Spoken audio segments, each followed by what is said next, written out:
More hands pointing towards the left wall. Opinionated. Yeah, but still okay.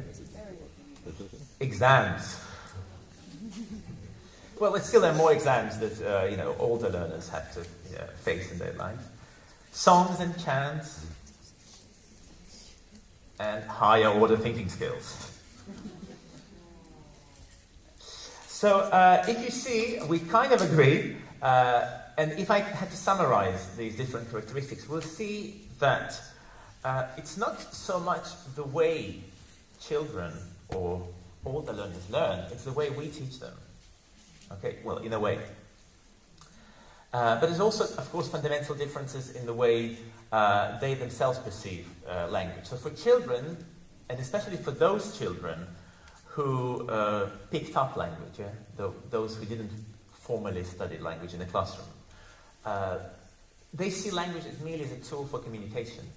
They want to belong, they want to communicate with their peers, so they do not see language as as a phenomenon in its own right, as older learners do. For older learners, language becomes sort of a subject. It's something in your, in a school curriculum. It's something to be studied, to study, and to be tested on afterwards. Okay, hence children, as I said, are not afraid of making mistakes.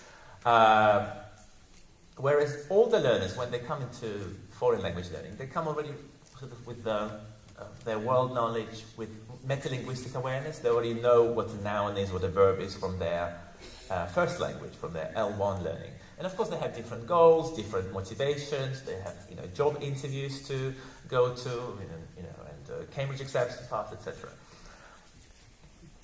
So, as Alison Ray actually summarizes, perhaps it would be more accurate to talk about not the age factor, but the age factors, because there are just so many different variables involved.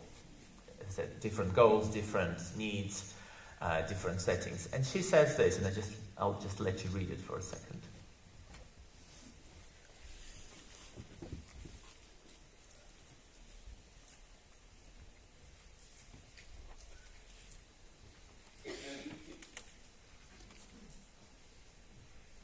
Okay, so basically we're just trying to say that the differences may not be biological, as was previously believed, but they're more there are social and other cognitive factors at play.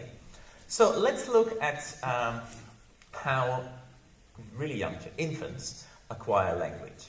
Meet Debroy from MIT. Some of you may have seen his TED Talk, and I know how English teachers love using TED Talks in the classroom. Because they provide unrealistic models for our learners to follow. So what Debroy did basically is, if you've ever conducted any kind of postgraduate research and you wanted to use children, you know how notoriously difficult it is to do it, because you have to get all kinds of approvals and from the principal, from the parents, permission, etc. So it's not easy. So to overcome this problem, what he did, he conceived his own child. Okay, and his child became the subject of his experiment. From the moment they entered the house, from the maternity ward in the hospital, Debroy recorded all the interaction between the child and all the caregivers, himself, his wife, and their nanny, using very sophisticated equipment. So the whole house was, they had cameras and recording devices rigged all over the house, in the bathroom, in the bedroom, and they recorded basically all the interactions. And because he can explain it much better than I ever can, so I'll just let you, we'll just watch this 1 minute clip from his talk.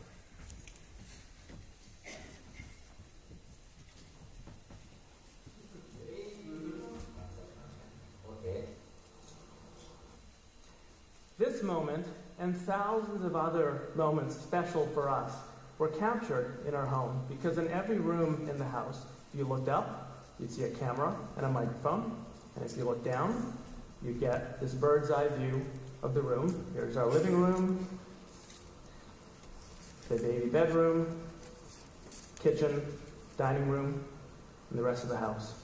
And all of these fed into a disk array that was designed for continuous capture. So here we are flying through a day in our home as we move from sunlit morning through incandescent evening, and finally lights out for the day. Over the course of 3 years, we recorded 8 to 10 hours a day, amassing roughly 250,000 hours of multi-track audio and video. So you're looking at a piece of what is by far the largest home video collection ever made. I think that's clear. Okay, yeah, thank you, Gennady, for playing this. And so how did they collect data? Because, I mean, what's really interesting is to see how infants, without their cognitively immature, they cannot feed themselves, they cannot fend for themselves, and yet they acquire language so effortlessly when their brain is not developed yet. So, and again, another very short clip just to show you how they collected data. Can you just advance next? Thank you. Okay. Yeah, it was fine. It was playing. Now, slide number 15.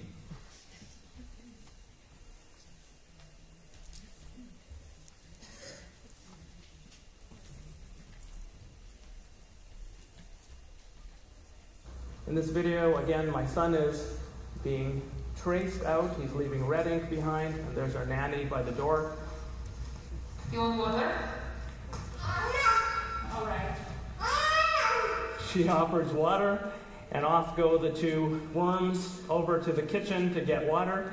And what we've done is use the word water to tag that moment, that bit of activity. And now we take the power of data and take every time my son ever heard the word water and the context he saw it in, and we use it to penetrate through the video and find every activity trace that co-occurred with the instance of water. And what this data leaves in its wake is a landscape. We call these wordscapes. This is the wordscape for the word water. And you can see most of the action is in the kitchen. That's where those big... Isn't it mind-blowing? Because I find it absolutely fascinating.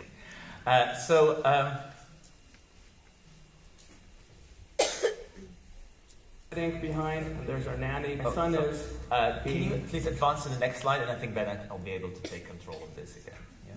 Thank you. Yeah, thank you. So the main sort of takeaway point from Dave Roy's study, conducted on his own son, is the order of acquisition of certain vocabulary, linguistic items, correlates with their frequency in input. The more frequently a child hears the word water, in this case, the more likely they are to start producing it. I mean, this also concerns grammatical structures and not only vocabulary. For example, if a child hears the word, a certain word in plural form, for example, strawberries, so they are likely to produce strawberries first in the plural form because they have no concept of singular plural forms here. It's just basically what they heard first. Now, another important point to take away from this study is that the input that children are exposed to is very, very rich. And children talk about sort of people in their immediate surrounding, social routines, such as hi, bye, animals, food, etc. By the way, his example was with the word water, which his child first produced in the kitchen. Where do you think his child first produced the word bye? In the hallway, because that's where the child was exposed to this word most. So the study also shows that this rich input that children get is socially embedded. So words are acquired are those words that are highly contextualized, in very kind of contextually constrained context even. And of course, I keep saying words, but they do not have to be words per se. Children can produce, for example, gimme, which, as you know, later becomes give me, as an analyzed whole at the beginning, or things like daddy read, without sort of producing the sequences without segmenting them into individual words. Okay, let's now look at a very old case study, and this is actually now already